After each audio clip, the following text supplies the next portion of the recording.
Тази история се намира в Марк 10 глава от 46 до 52 стих. Започвам да чета. Нещо гърлото ми боли, само че и се извинявам предварително. Дойдоха в Йерихон и когато Исус излизаше от Йерихон с учениците си и с едно голямо множество, Тимеевият син Вартимей, един сляп просяк, седеше край пътя.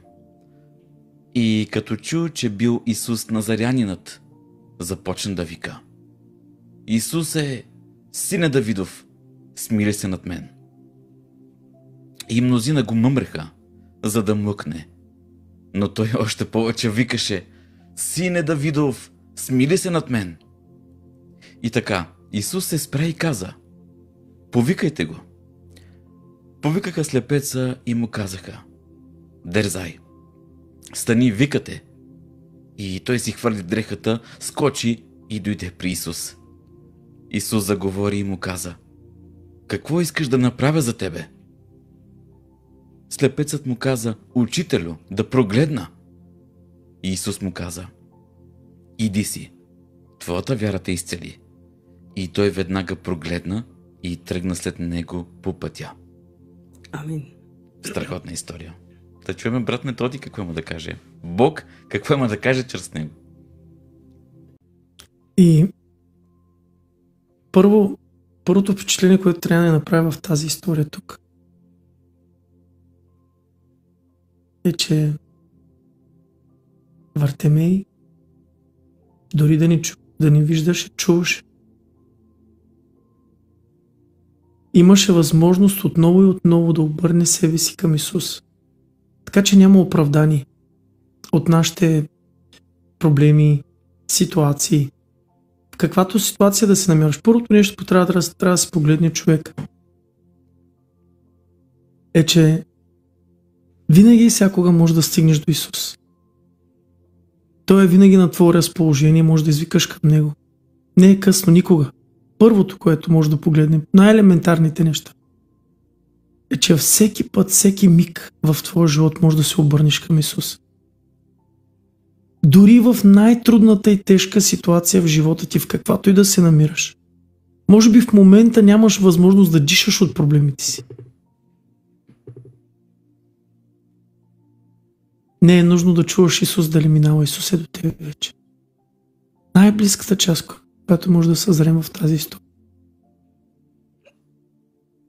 И Исус, когато чу как Вартимей извика: Исусе! Сине Давидов, смили се над мене. Няма начин ти, ако извикаш към Него, Той да не се обърне към тебе. Цялото внимание на небето е насочено пряко към тебе. Цялото внимание на Господа е насочено към тебе. Ангелите гледат към тебе. Всичко гледа към тебе и твоя дом. Ангелите гледат към твоя дом. Исус гледа към твоя дом. Отец гледа за твоя дом. През призмата на кръвта на Исуса Той гледа към теб и твоя дом. И ти никога не си поставен в позиция на това да бъдеш лишен от присъствието на Бога. Неговото присъствие стои на един дъх разстояние от живота ти. Достатъчно само да извикаш: Сине Давидов, смили се над мене. Достатъчно е да извикаш към Него в най-трудния си окаян момент. И Исус е там. Най-елементарното нещо, което може да видим в тази история. И искам да видим тази част сега тук.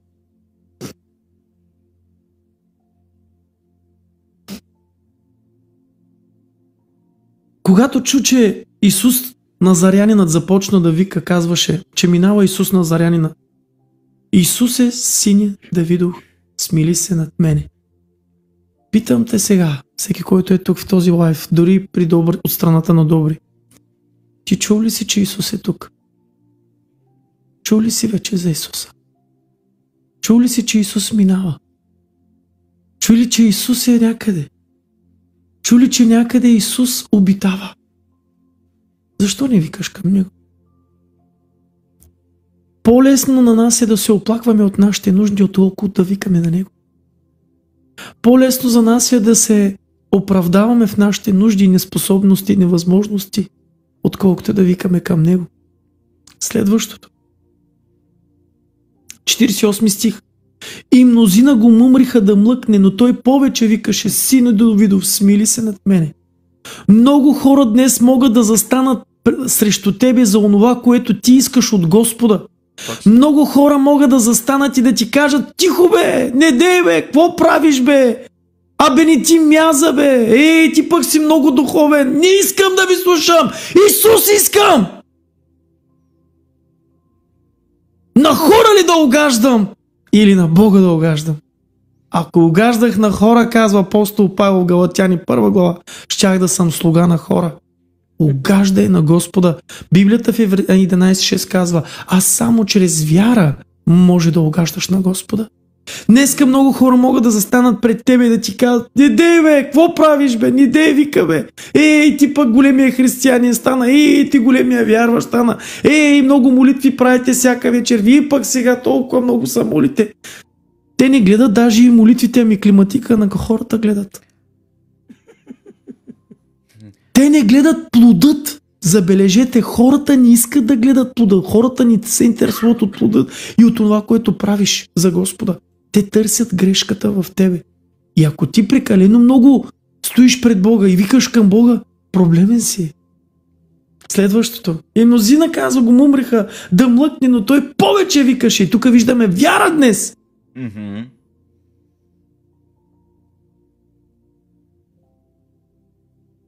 Както Йов каза: всичко да ми взема, гол дойдол, гол ще си отида, но Господа си няма да похуля.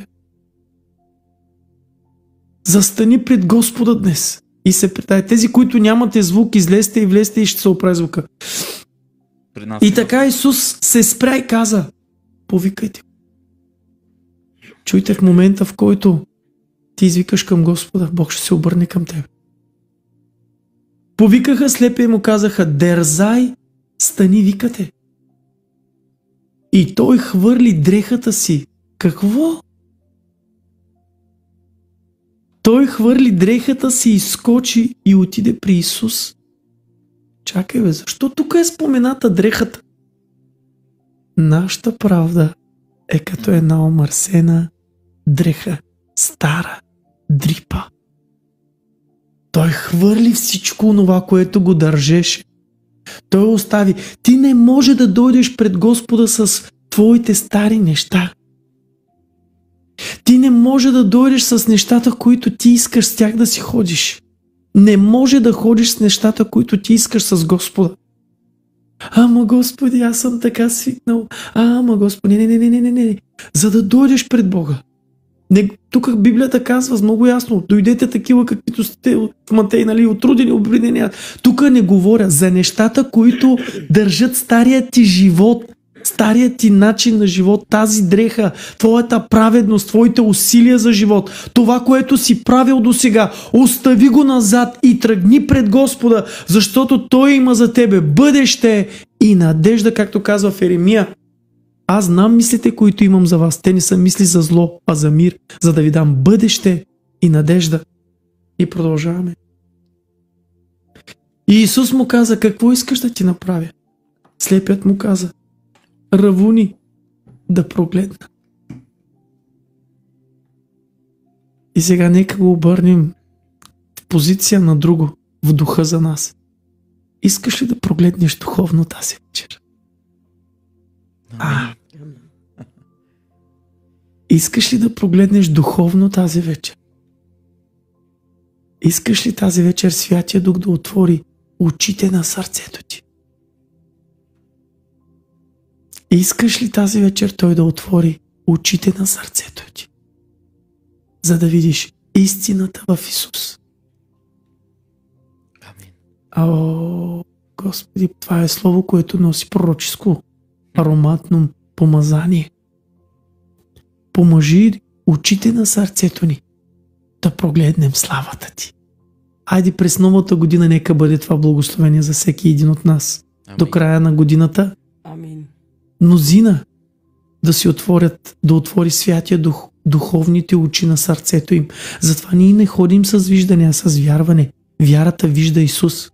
Вярата не вижда твоите проблеми. Колко от вас разбират? Вяра си напало зърно да имаш, ще кажеш на тази пладина. Чакай, тя не гледа проблема вярата, тя гледа решението на проблема вярата. Затова ние не ходим с виждане, а с вярване. И Бог днеска отваря твоите духовни очи да видиш истината в Исус. Да прогледнеш истината, благостта и милостта на нашия Спасител. Алелуя! Той те вика тази вечер, както каза, повикайте го и той дойде и остави дрехата си. Днеска Господ те вика пред него да дойдеш и той да помаже очите ти с колории, да прогледнеш истината за живота в Христос. Благодарим ти, Боже, твоята благодат и сила да изпълни всеки един. Това е така една кратка версия с откровения за това, да видим пълнотата на Неговата благодат. Както ти казах, когато предповядаш през призмата на кръста, различно става всичко. Много хубава история. И ако може само аз да кажа... Да, ще се радвам точно това ще... Как виждам аз историята, как си я тълкувам и ако някъде бъркам, да ме поправиш. Не вярвам да объркаш, защото Святия Дух е тебе. Първия стих. Виждаме, че Вартимей беше просяк, който седеше край пътя и просеше. От този стих разбираме, че той не е чакал Исус.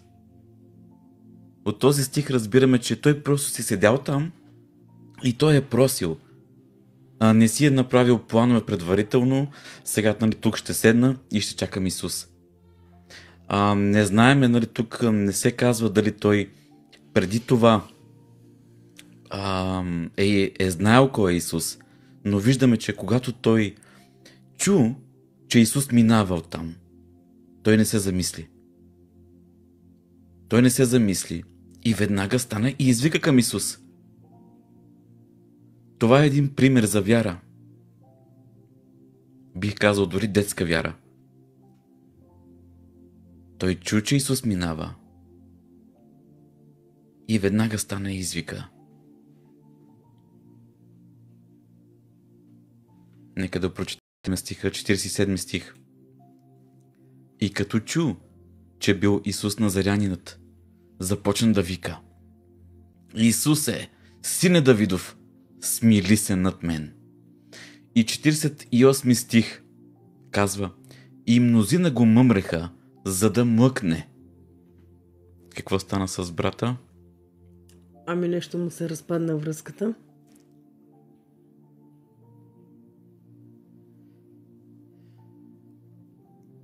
И 48 стих казва: мнозина го мъмреха, за да млъкне, но той още повече викаше: Сине Давидов, смили се над мен.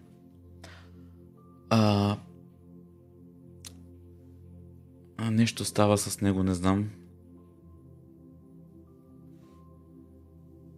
Да, и мнозина го мъмреха, но той още по-силно викаше. В днешно време как можем да разтълкуваме това? Как си го тълкувам аз? Лично за мене, откровението, което ми дава на мен Святия Дух, точно за този стих. Когато сме болни, да не бъде, мнозина ще кажат, че за теб няма спасение. Нали? Мнозина го мъмреха, за да млъкне. Често пъти хората, когато видят някаква... Да. Тая работа, не знам какво става тази вечер. Давай. Стигнах до 48 стих, където мнозина го мъмреха, за да млъкне. Това, което така Святия Дух ми дава на мен като тълкуване в днешно време, и не само в днешно време, мнозина могат да те мъмрят, когато видят, че си болен и да те обесърчат и да кажат: няма да стане. Те те мъмрят, за да спреш, за да не се надяваш.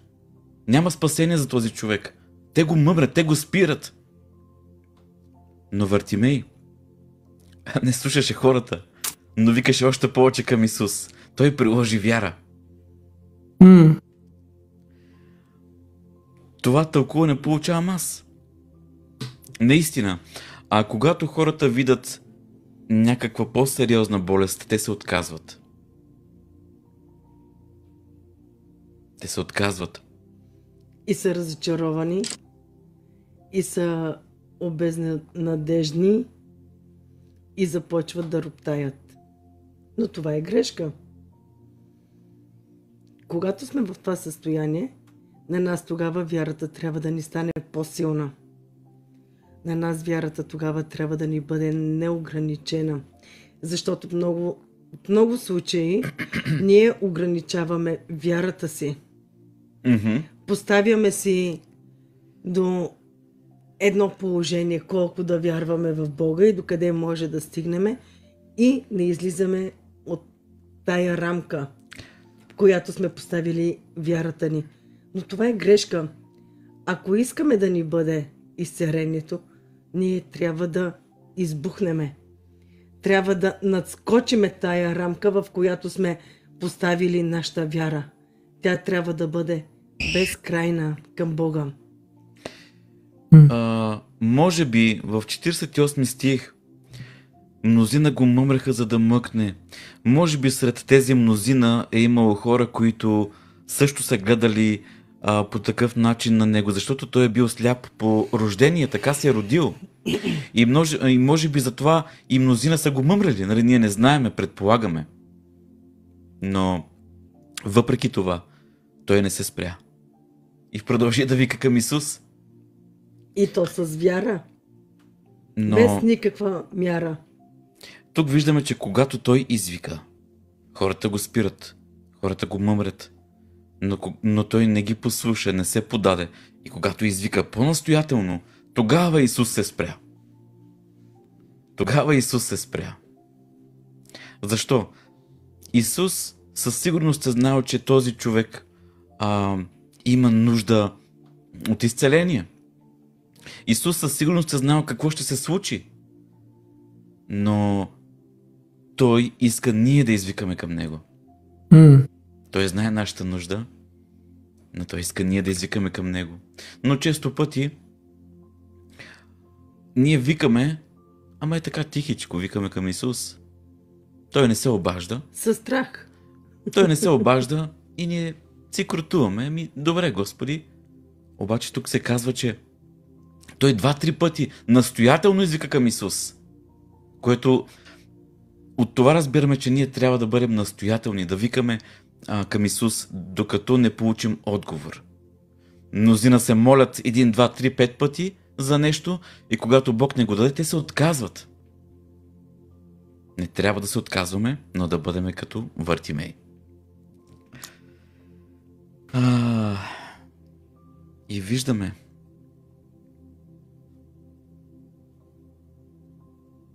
че когато той извика към Исус, Исус се спря и тогава заповяда да го донесат при него, да го повикат. И тогава Исус го попита: какво искаш да ти сторя? Ето тук идва най-голямото благословение. Нека тази вечер всеки един да отговори сам за себе си. Какво искаш Исус тази вечер да ти стори? Какво искаш от Исус?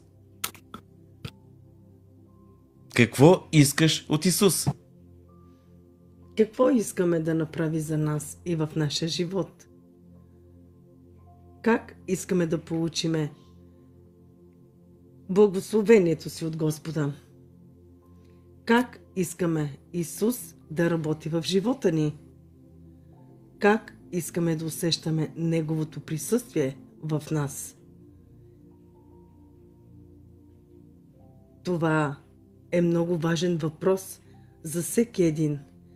Дали от наша страна в лайфа или от страната на брат Методий? Нека всеки един да си зададе този въпрос. Някой пише: да ми позволи да го възлюбя. Амин. Ами, за това не се иска позволение. Затова се иска решителност от ваша страна. Но вижте колко интересен въпрос. Какво искаш от Исус? Много пъти съм се замислил. Ако Исус дойде, примерно, докато спя, застане пред мен, много пъти съм се замислил какво ще му кажа. Как ще реагирам? Нека... Предвид, че Исус е с нас непрестанно. Да, имам предвид физически. Да не се... Да го да не видиш, се нали, появи. как ще реагираш. Да. Как ще реагираме? Какво ще му кажеме? Ще паднем на колене? Ще искаме милост? Ще го прегърнеме? Как ще реагираме? Или ще се покаяме, ще искаме прошка. Библията, знаеш ли какво казва за това? Откровение 1 глава, апостол Йоан казва: и видях агнец, очите му като огнен пламък, косата му бяла като вълна, лицето му като сияещото слънце, с бронен нагръдник златист и краката му като излъскан бронз. И тогава паднах по лицето си като мъртъв. Не можеш да стоиш в това присъствие. Ако реално застанеш пред него, падаш като мъртъв, нямаш сила да се изправиш. Защо когато ние се покланяме, понякога падаме в присъствието? Не може да стоиш, вече не издържаш. Защото толкова е силно, че тялото ти, организмът ти не може да издържи на това помазание. И той казва: паднах като мъртъв, а той положи ръка върху мен, като каза: не бой се, аз съм първият и последният, началото и краят. Амин. Виждате ли? Много Това хубава е история. помазанието на нашия Бог. Но забележи последния стих какво казва: иди си. Твоята вяра те изцели. Ах, Амин. добре. Ето тук идва вярата ни към Бога. Ако имаме вяра като сенапово зърно, нашата малка вяра ще изцери всяка болест от нашия живот, от нашето тяло, от нашите близки и роднини, макар и от нашите деца. Ако имаме вяра като сенапово зърно, ние ще имаме силата да воюваме и да побеждаваме, защото победителя е с нас и той ще ни води и той ще ни укрепва. И когато ние отворим устата си, той ще я напълни с думи, които той ще ни даде, за да не се посрамиме и да знаеме как да се предпазиме чрез Неговото Слово. Вярата е много важно нещо за един християнин. Вярата е основата на християнина. Всичко става чрез вяра Амин. и после са Така делата.